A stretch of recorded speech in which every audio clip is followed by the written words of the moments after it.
بسم اللہ الرحمن الرحیم۔ السلام علیکم ناظرین، جاوید ٹی وی پر سبھی دیکھنے اور سننے والوں کو خوش آمدید۔ تو ناظرین، آج کی اس ویڈیو میں ہم بات کریں گے دنیا کی سب سے پہلی خوشبو کی فیکٹری کیسے قائم ہوئی۔ جی ہاں ناظرین، آپ جانتے ہوں گے کہ پیرس کو خوشبوؤں کا شہر کہا جاتا ہے۔ ان خوشبوؤں کا مین سورس فرانس میں موجود ایک قصبہ ہے جس کو گراس کے نام سے جانا جاتا ہے، جس کو خوشبوؤں کا دارالحکومت بھی کہتے ہیں۔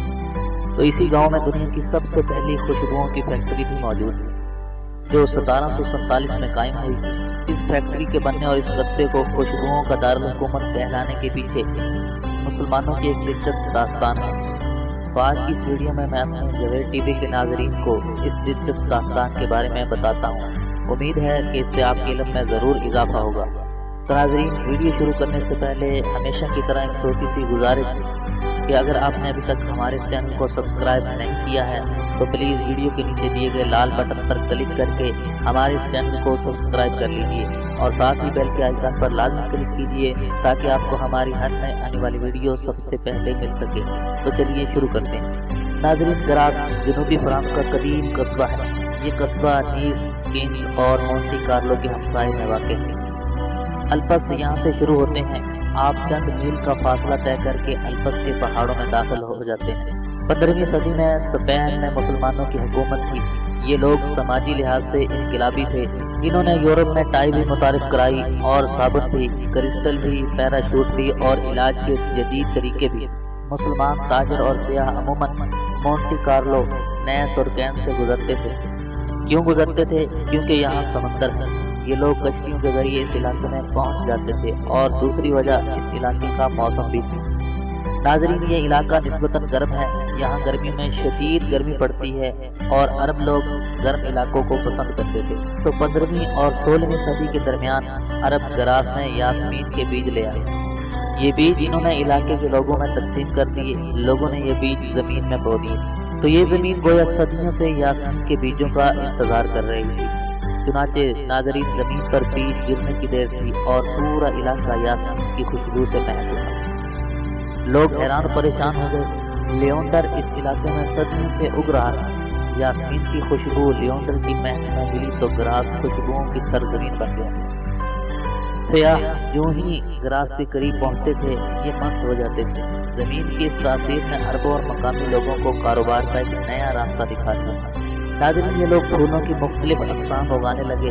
یہ جو بھی قلم لگاتے یا جو بھی بیج بوتے تھے تو وہ 2 مہینوں میں ہی جوان ہو کر خوشبو دینے لگتا تھا۔ لوگوں کو کاروبار مل گیا۔ یہ پھولوں اور خوشبوؤں کے بیپاری بن گئے۔ یہ پھول اگاتے، پھول چنتے، انہیں سکھاتے اور بوریوں میں بھر کر بیچ دیتے۔ گراس سے پھولوں کے جہاز جانے لگے اور اس دوران مقامی لوگوں کو معلوم ہوا کہ پھول لے جانے والے تاجر بعد ازاں پھولوں کا یعنی ایک قسم کا رس نکالتے ہیں اور اس رس سے صابن، شیمپو اور عطر بناتے ہیں۔ تو ان لوگوں نے سوچا کہ یہ تمام کام ہم خود کیوں نہیں کرتے۔ یہ لوگ مصر، الجزائر، مراکش اور قرطبہ گئے، پھولوں کا ست نکالنے کا فن سیکھا اور گراس واپس آ کر اس شہر کو خوشبوؤں کا مسکن بنا لیا۔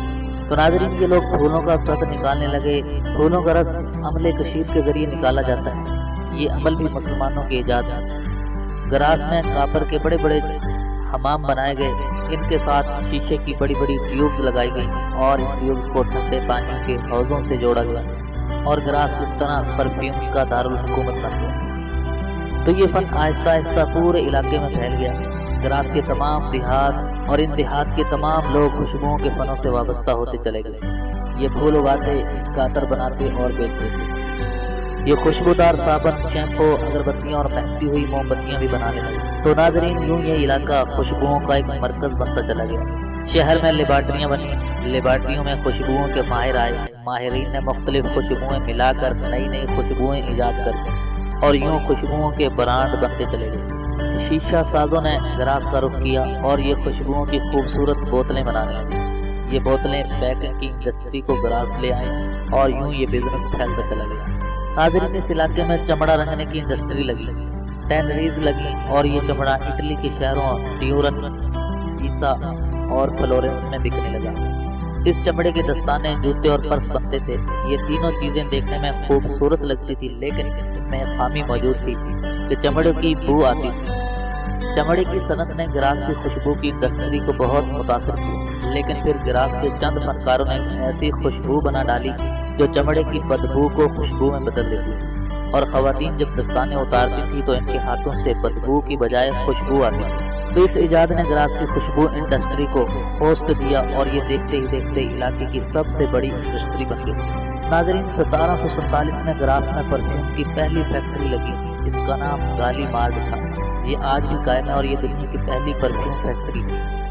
اور 1849 میں دوسری فیکٹری لگی، اس کا نام مولی نارڈ تھا، اور 1936 میں فراگو نارڈ کے نام سے تیسری فیکٹری لگی۔ تو گراس میں اس وقت 60 فیکٹریاں موجود ہیں۔ ان فیکٹریوں میں 3500 لوگ کام کرتے ہیں، جبکہ 10,000 لوگ خوشبو کی صنعت سے وابستہ ہیں۔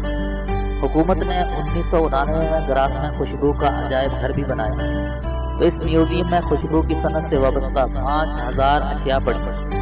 گراس میں پرفیوم کالج بھی موجود ہے، اور اس کالج میں ہر سال صرف 16 طالب علموں کو داخلہ ملتا ہے۔ ناظرین، پوری دنیا سے لوگ اپلائی کرتے ہیں، ان میں سے صرف 16 لڑکوں اور لڑکیوں کو داخلہ ملتا ہے۔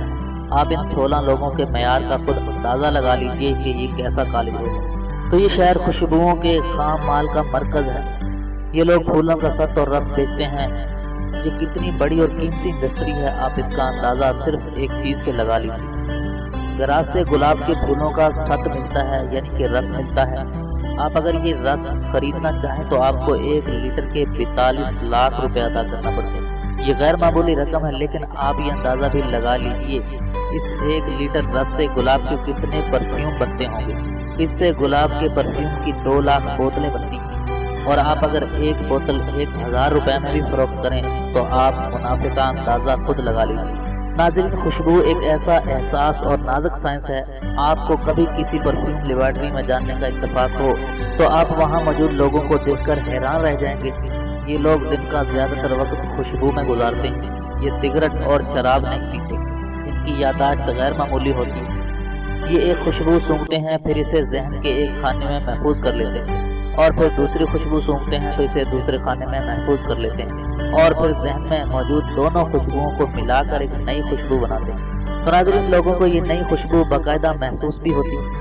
یہ اس کے بعد ریشم کے رومال پر دونوں خوشبوئیں ملاتے ہیں، رومال کو ہوا میں لہراتے ہیں اور اپنی ایجاد کردہ نئی خوشبو کو محسوس کرتے ہیں۔ یہ اس وقت تک دونوں خوشبوؤں کو مختلف مقدار میں ملاتے رہتے ہیں جب تک انہیں ہوا میں وہ خوشبو محسوس نہیں ہوتی جو ماہرین کی ذہن میں ہوتی۔ تو ناظرین، میں ہوں جاوید اور آپ دیکھ رہے تھے جاوید ٹی وی۔ تو یہ تھی خوشبو کے بارے میں کچھ معلومات۔ اگر آپ کو یہ معلومات پسند آئی تو پلیز اس ویڈیو کو لائک کیجیے، شیئر کیجیے اور کمنٹس کے ذریعے اپنی رائے کا اظہار ضرور کیجیے۔